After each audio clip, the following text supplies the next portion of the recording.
Alors, la motricité libre, qu'est-ce que c'est? Je t'invite d'abord à t'abonner. Comme ça, tu pourras être informé de toutes mes nouvelles vidéos qui arriveront dans les jours à venir. Donc, je vais vous en dire plus sur la motricité libre.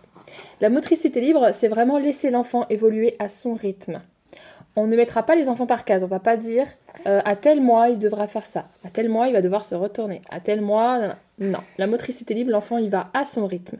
Il ne faut avoir aucune pression et aucune inquiétude si son enfant. Moi, mon fils par exemple, il a marché à 17 mois, et ben c'était pas un problème. Il a marché au moment où il était prêt physiquement et psychologiquement, psychiquement.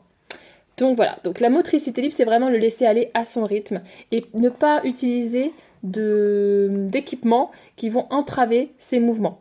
Voilà, sur les temps d'éveil, j'entends. Donc par exemple, ça va être le laisser vraiment sur les tapis. Mais ça, sur la méthode pratique, sur l'espace que moi j'utilise pour la motricité libre de ma fille, puisque évidemment elle est en motricité libre, ça, je vous en ferai une vidéo pour bien vous montrer comment moi je le mets en place avec ma fille. Je l'ai fait avec mon fils et je le fais avec ma fille. Donc c'est par exemple éviter sur les temps d'éveil d'utiliser les transats. Éviter d'utiliser les Yupala. Ça, je ferai une vidéo là-dessus. Alors oui, ça, on va clairement, je pense, me mettre en commentaire. Mon fils ou mon enfant a été en Yupala, il n'a aucun problème. C'est pas ça le problème. Je ne remets pas en cause les parents qui ont utilisé ce genre d'appareil. Mais je fais de la prévention sur ce que ça peut amener, ce que ça peut causer, tant physiquement que dans la tête, parce que ça agit en tout cas sur plein de choses. Donc la motricité libre, c'est pareil, laisser l'enfant utiliser son espace. Il faut bien qu'il ait notion de l'espace qu'il a autour de lui pour pouvoir aller explorer et explorer vraiment à son rythme. On ne le mettra pas dans une position qu'il n'a pas acquis lui-même et dont il ne sait pas se défaire de lui-même. Je pense notamment à la position assise. On a tendance, et parce que dans certaines cultures c'est une coutume, de mettre assis les enfants très tôt.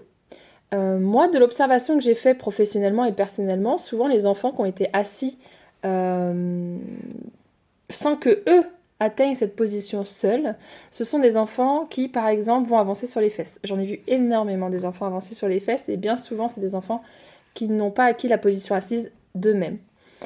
Du coup, c'est des enfants qui ne passent pas par quatre pattes, et pourtant, l'étape du quatre pattes est extrêmement importante dans le développement de l'enfant, et ça, j'y reviendrai dans une prochaine vidéo. Donc voilà, c'est vraiment... Ah oui, je disais position assise.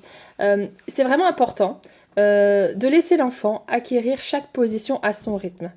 Il y a un ordre de position, pareil, je vous ferai une vidéo avec un poupon pour bien vous montrer. La position sur le dos, pour l'instant ma fille elle est sur le dos tout le temps. Elle commence à balancer ses jambes pour se mettre sur le côté et se met beaucoup sur le côté. Je la laisse aller à son rythme. Après elle passera sur le ventre. Et il y a tout un processus comme ça de position importante. Là, pour arriver sur le ventre, à basculer ses jambes sur le côté, elle va apprendre à le faire, à se retourner, mais en même temps, elle développe et elle se muscle pour arriver dans la position suivante. Si on grille les étapes, il n'y a pas les muscles nécessaires. La position assise, par exemple, parce que c'est celle qui revient le plus, quand on a soit un bébé un peu trop tôt, du coup, en tout cas, pas quand lui est capable de le faire seul, de se mettre dans cette position seul. C'est souvent des enfants que je vois, ils sont assis, et hop, ils basculent. Et là, c'est le drame. C'est le drame, ils pleurent, ils ne savent pas comment se remettre autrement, ils ne savent pas comment revenir dans la position assise dont ils ont envie d'être, parce qu'ils ont l'habitude d'y être. Et voilà, parce qu'ils n'ont pas acquis eux-mêmes. Donc dès qu'ils tombent, voilà, ils n'arrivent pas. Je vois, hop, et ça bouge plus. Donc voilà, c'est voilà, vraiment la motricité libre, quand on décide de faire la motricité libre avec son enfant, c'est vraiment le laisser acquérir chacune des étapes de sa motricité à son rythme. Donc voilà, je vous ferai d'autres vidéos pour vous montrer en mise en pratique. Ma fille est fatiguée, mais elle refuse de dormir quand j'essaie de l'endormir ou quoi. Donc, je vous ferai des vidéos de mise en pratique de comment je mets en place la motricité libre avec ma fille. Et comment je l'ai fait avec mon fils, du coup. Voilà. Elle vous regarde. Elle adore. Elle participe aux vidéos. C'est très bien.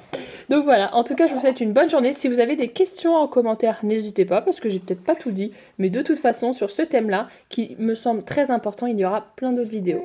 Bonne journée!